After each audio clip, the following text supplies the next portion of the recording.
The studio lights were warm, almost blinding. The audience clapped as Kelly Clarkson took her seat across from Craig Melvin on Today. At first, everything felt routine. Smiles, laughter, a quick recap of Kelly's latest projects. The kind of polished, effortless television viewers expected from morning TV. Creig leaned forward slightly. "So Kelly, your fans have noticed you've been more outspoken lately. About the industry? About contracts? About control?" Kelly smiled, but it didn't quite reach her eyes. "I've just been honest," she replied. "I think people deserve that." The audience murmured in support. Creig nodded. Honesty is powerful. But some would say your recent comments about network politics sounded personal. There it was. A subtle shift.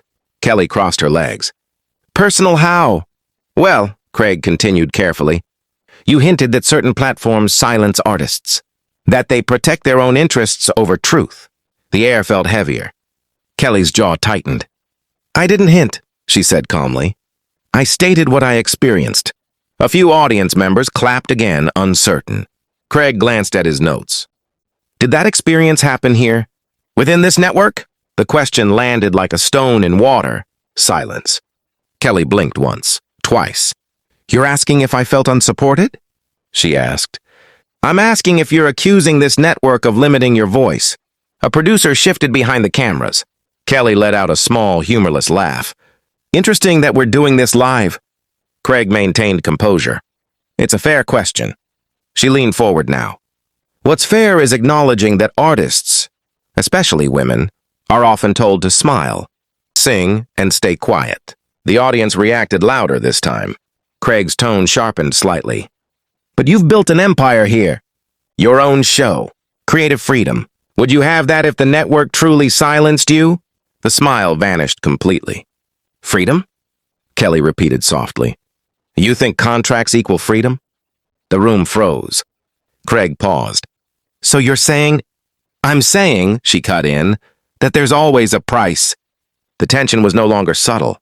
Producers whispered urgently off camera. Creig attempted to pivot. "Let's clarify for viewers." "No," Kelly said, sitting back. "Let's not sanitize it."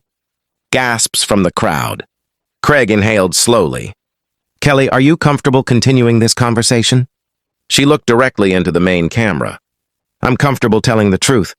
And for the first time that morning, the polished morning show glow cracked. No one knew yet that within minutes Kelly Clarkson would stand up and walk away. The energy in Studio 1A had shifted from warm to electric. Creig tried to regain control. "No one here is trying to silence you," he said carefully. "But implying corruption without specifics." "I don't owe specifics on live TV," Kelly interrupted. "You owe clarity," Creig replied. The audience grew quieter. Kelly tilted her head. "Clarity or compliance?" A ripple moved through the production crew. Creig's voice dropped slightly. "This is still a professional setting." "And I'm being professional," she shot back. "I'm just not being agreeable." Applause erupted, louder this time.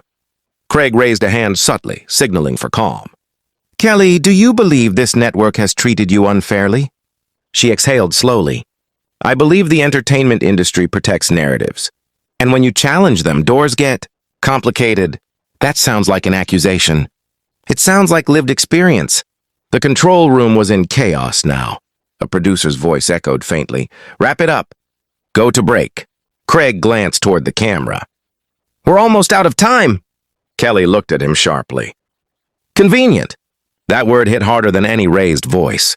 Creig stiffened. "Are you suggesting we're cutting you off?" She gave a tight smile. "Are you?" A long, unbearable pause. Then Creig said something that no one expected. "Kelly, some might argue, your recent comments stem from contract disputes rather than principle." The audience gasped. Kelly's eyes widened, not with sadness, but with disbelief. "Wow," she whispered. Creig continued, perhaps realizing too late the line he'd crossed. "There are reports." "Reports?" she echoed. "Or leaks?" The silence was suffocating. Kelly slowly removed her microphone pack. A collective intake of breath filled the studio. "I came here to talk about music," she said quietly. "Not defend my integrity." Creig attempted damage control. "No one is questioning your integrity. You just did. She stood. The cameras followed instinctively. Kelly, Creig began. She turned toward him. I've worked too hard to be reduced to gossip headlines. And then, without another word, Kelly Clarkson walked off the set of Today. The studio lights suddenly felt harsh. Creig remained seated, visibly stunned. We'll be right back, he said finally, forcing composure as the show cut abruptly to commercial. But backstage, the real storm was only beginning. The hallway behind the studio buzzed with frantic energy. Publicists whispered urgently. Phones lit up with notifications. Social media was already exploding. Kelly stood near her dressing room, breathing steadily. A senior producer approached carefully. Kelly, we can smooth this over. Clarify the segment. Release a joint statement. She shook her head. I don't need smoothing.